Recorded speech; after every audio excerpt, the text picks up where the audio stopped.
So the purpose of this video is to try to explain what it means for something to be an extraneous solution. So here we have just some random equation that I made up, and the goal here is to solve for x. So a very popular or common approach would be to get rid of the square root by squaring both sides. So what I want to do is I want to write this down again because I don't want to lose the original equation. I want to always know what it looks like. So now what I'm going to do is this. I'm going to square this side. And the reason I square is because it's going to knock out the square root. But whatever you do to the right, you must do to the left. So here on the left, we have x squared. And here on the right, we know that the square knocks out the square root. So the radicand, the stuff inside, gets liberated. Okay. Now, let me just add 3x to the left-hand side.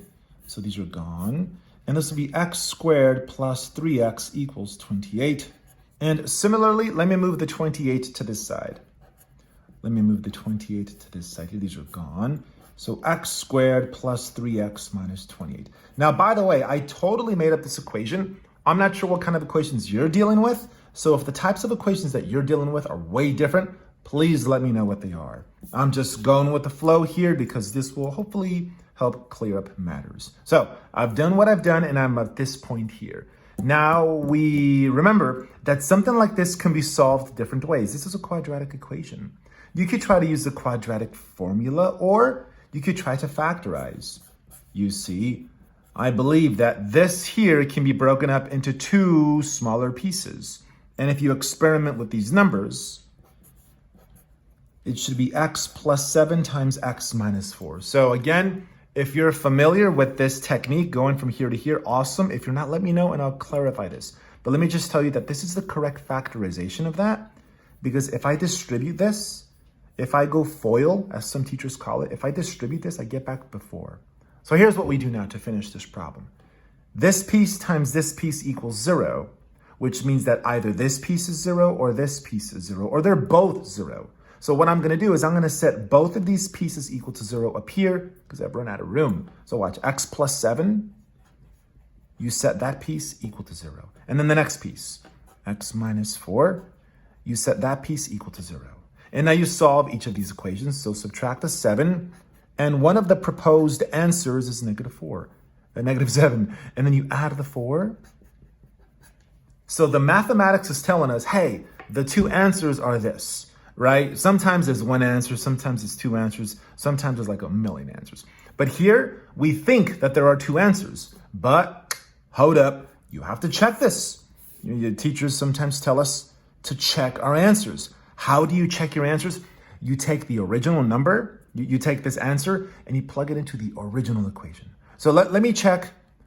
First, let's check x equals 4. Let's check it. Let's see what's up. So I'm going to go to the original equation, but instead of those x's, I'm going to write 4. So I'm literally going to write this again, but that and that are going to turn into 4s. So that would say 4 equals square root 28 minus 3 times x, which is 4. Now let's see what's up. So let's clean up the square root. That's 28 minus 3 times 4 is 12. And then 28 minus 12 is 16. And then the square root of 16 is 4. So 4 equals 4. Check, check. That's money in the bank. This is legit. But hold up. Now let's check the other one. Now let's check negative 7. So take negative 7. Check negative 7. Take negative 7 and similarly plug it in there and plug it in there. And let's see if this works. So here, let me use my pen. So let's see. So the x's become negative 7s.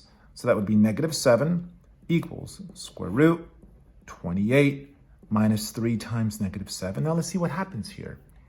The double negative, 28, that double negative is positive. 3 times 7 is 21, but it's positive 21 because of double negative.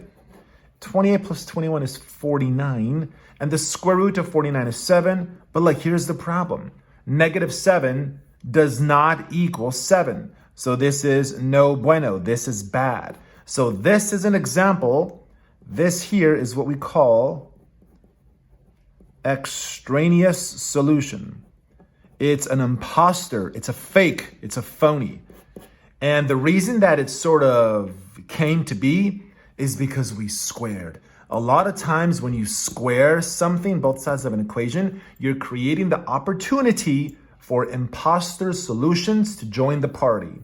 And that's how we check answers, because sometimes there are fake answers. So this is what we call extraneous. It's trash. The only one that's good is x equals 4.